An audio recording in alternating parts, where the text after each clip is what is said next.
Welcome to the Lead Every Day show. Our mission is to see a world well led. And our strategy to get there?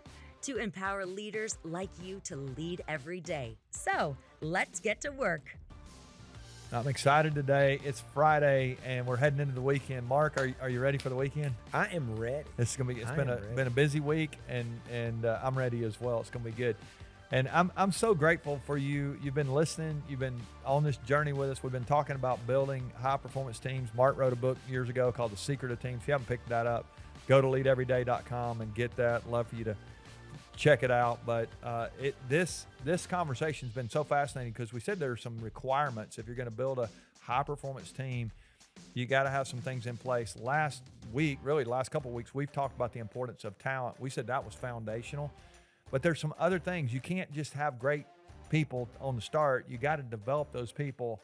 And if you remember from a couple of weeks ago, if you did listen, we talked about leveling up their skills. So that's what we talk about today. Welcome to the Lead Every Day show. I'm Randy Gravitt. And I'm Mark Miller. And we're pumped that you're with us here for this conversation. Today we're talking about skills. I think it was a couple of weeks ago, Mark, you mentioned there are two types of skills. There are individual skills and there are team skills. And just like we did when we started the talent, we talked about how important talent is. Let's talk today about why skills matter. I think they're very important as well. Yeah. Well, one of the parallels that we draw often is the world of sports. And you know that every team wants outstanding athletes. Yeah. And that's what the combine's about. And that's what at the collegiate level, those coaches, they're not trying to recruit the mediocre athletes. They want to start with great raw talent, but they don't stop there. They train, they develop, they coach. They really try to enhance the ability by focusing on the skill set. And I think that's true in a team. You want smart people and you want people who are passionate and people who are engaged and yes. And then they need the skills. You've probably encountered somebody in your life who you felt like had raw talent, but they just didn't have the skills.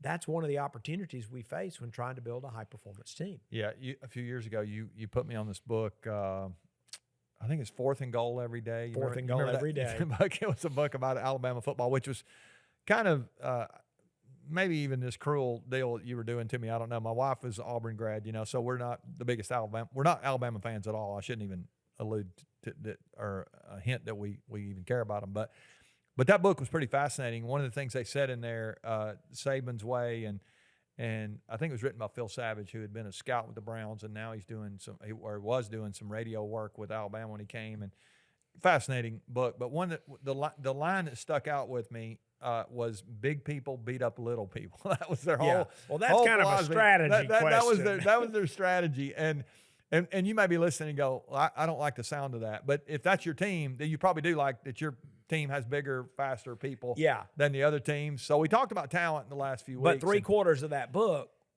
if I recall, are about what they do to develop the skills of those big people. That's what I was going to say. It's like you can't just get those people. But what I would say that they've done, so they mastered it really the last 15 years when Saban was there, was they wouldn't say it this way probably, but I always tell organizations, growing people grow stuff. It's like when you have people, you get the right people, again, go back and check those episodes out. There's some things you can do, some conditions of employment that will attract top people. And if you didn't listen, we said there were 7,000 people we had a chance to interview, our research team did, and we found really the answers to the test. I mean, there's some things they're looking for, but it's not enough to attract them. You've got to grow them once you get them there. And this idea of growing these skills. Mm-hmm.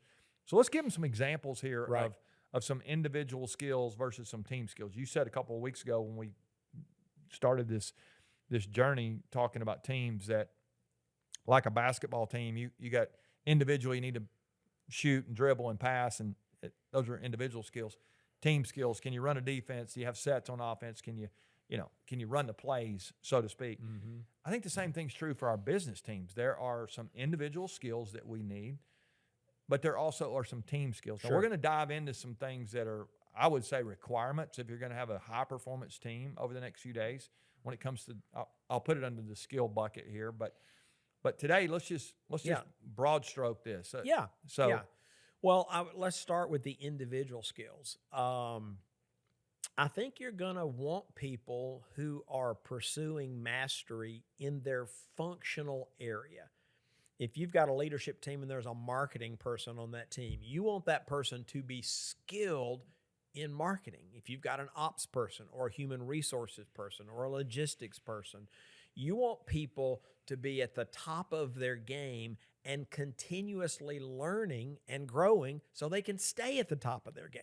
So that's one way that individuals contribute to a team. The other thing I would say about these individual skills are things that are going to show up in your team meetings. Things like listening, communication, right? I mean, they sound very basic. They are basic, but I've been part of too many teams where people didn't listen well or didn't communicate well. And so, and most of us have never been taught to do that. So that we know it's Right. important, we hear it's important, but if you're not thinking about teaching your people how to listen, the importance of that, how to communicate. We had a situation just a couple of days ago where I literally had, with one of our team members, there was a breakdown in communication, and I had to call that back out. And he did. We had a good conversation about it, and we got to a really better place. But honestly, it was on me that I had not communicated something, and then I was frustrated about it. And Right. I really was frustrated with myself at the end Yeah. of the day. And so I think that part, those are individual skills.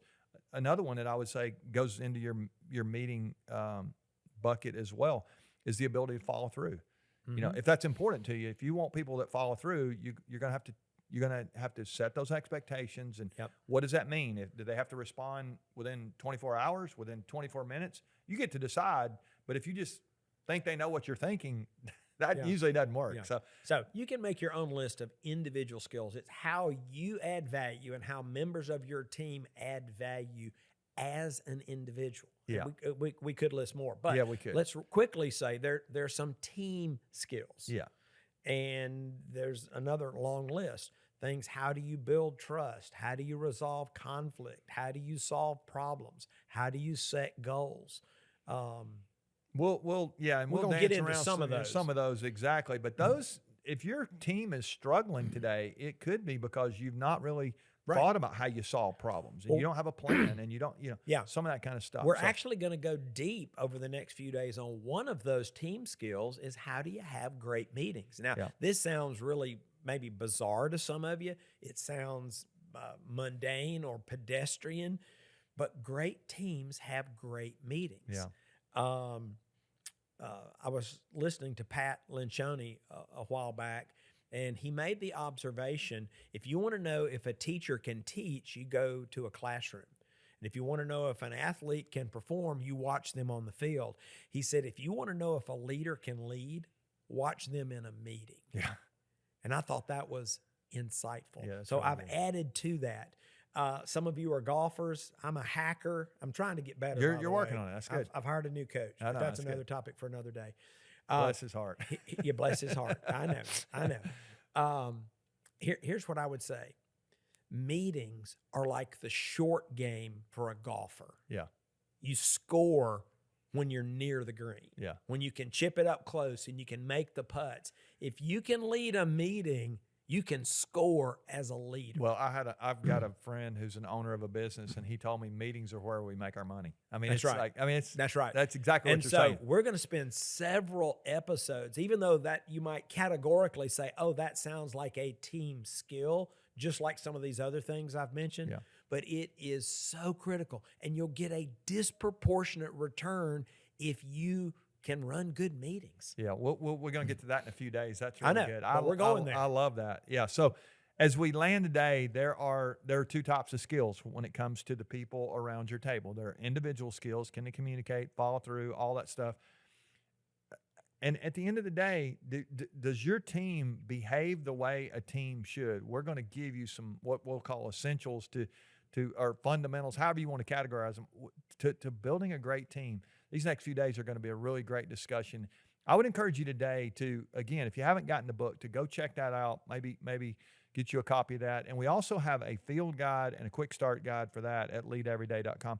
And I'll just mention, we did a video series a few years ago that if you're looking for a complete like overhaul of your team, you might want to check that out.